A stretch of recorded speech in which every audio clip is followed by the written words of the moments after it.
வணக்கம் மக்களே, வாங்க நம்ம வீடியோக்குள்ளே ஒரு ஆரோக்கியமான டிஷ் இருக்குது. அந்த டிஷ்ஷை பற்றி நம்ம இன்றைக்கி பார்க்கலாம். பிறவி பயன் 77 சேனலை உங்களை அன்புடன் வரவேற்கிறேன். இன்றைக்கி என்ன ஆரோக்கியமான டிஷ்ஷுன்னு பார்க்குறீங்களா?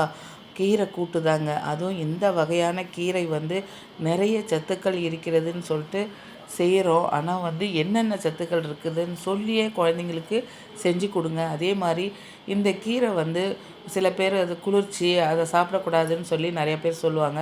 அப்படிலாம் கிடையாதுங்க. இந்த கீரை நல்ல வேல்யூபிள் கீரை.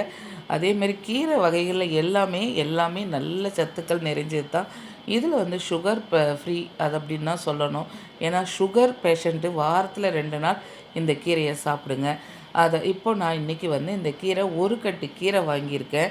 ஒரு கட்டு கீரையில் நான் கீரையை மட்டும்தான் எடுக்க போகிறேன். அந்த நரம்பு பகுதி அத்தனையும் நான் எடுத்து தூர போட்டுற போகிறேன். ஏன்னா நரம்பு பகுதி சிறு கசப்பாக இருக்கும்.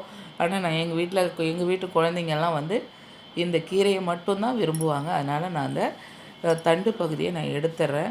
அதனால் கீரையை மட்டும் எடுத்து நான் இன்றைக்கி கூட்டு பண்ண போகிறேன்.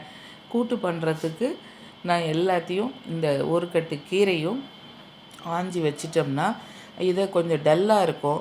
நல்ல ஒரு பெரிய பாத்திரத்தில் தண்ணியில் ஒரு 10 நிமிஷம் போட்டிங்கன்னா இந்த கீரை திரும்பியும் பசுமையாகிடும். ஓகே, வாங்க நம்ம இது எப்படிக்கு இதுக்கெல்லாம் தேவை இதெல்லாம் செய்கிறதுன்னு பார்ப்போம். கீரை கூட்டு நம்ம வழக்கமாக செய்கிறது தான். ஆனால் நான் எப்படி செய்கிறேன்னு சொல்கிறேன். நான் கொஞ்சம் பாசிப்பருப்பு ஒரு 100 கிராம் எடுத்திருக்கேன். 1 டேபிள் ஸ்பூன் துவரம்பருப்பு எடுத்திருக்கேன். தக்காளி 2 போட்டிருக்கேன்.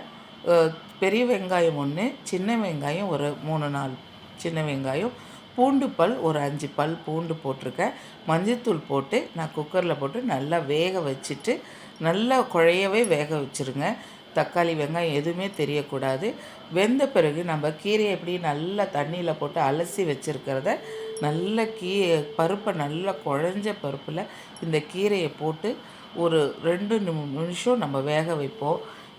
இந்த கீரையும் நல்லா கொஞ்சம் வெந்ததுனா தான் நம்மளுக்கு. ஆனால் இந்த கீரை எந்த இப்போ டைஜஷன் பிரச்சனை எதுவுமே இப்போ இருக்காது. நல்லா ஒரு செரிமானத்தை நல்லா கொடுக்கும். அதே மாதிரி இதில் அவ்வளோ நோய் எதிர்ப்பு சக்தியும் இருக்குது. அதனால் இதை வாரத்துக்கு 2 முறை குழந்தைங்கள்லேருந்து பெரியவங்க வரைக்கும் சிறுகசப்பாக இருக்குதுன்னு இதை ஸ்கிப் பண்ணி விட்ருவாங்க. அதெல்லாம் செய்யாதீங்க. இதை செஞ்சு கொடுங்க. இப்போ பாருங்கள், பாதி அளவு நல்லா வெந்துருச்சு. இன்னும் ஒரு 10 நிமிஷத்தில் வெந்துடும்.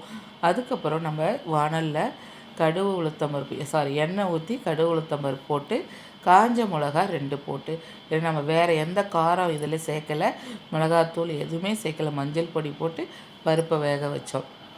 இப்போது கடுகு உளுத்தம்பருப்பு 2 காஞ்ச மிளகா கொஞ்சம் ஜீரகம் போட்டு தாளித்து நம்ம இந்த கூட்டில் நம்ம விட்டுடுவோம்.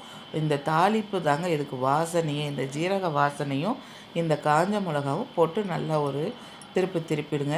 இப்போ லாஸ்ட்டாக நீங்கள் உப்பு ஆட் பண்ணிங்கன்னா கீரை கலர் மாறாமல் உங்களுக்கு அதே மாதிரி கீரை நல்லா இருக்கும். டேஸ்ட்டு கலரும் சூப்பராக இருக்கும். ஓகே ஃப்ரெண்ட்ஸ், இந்த வீடியோ பிடிச்சிருந்தால் ஒரு சப்ஸ்கிரைப் பண்ணுங்கள், ஒரு லைக் கொடுங்க. பாய்.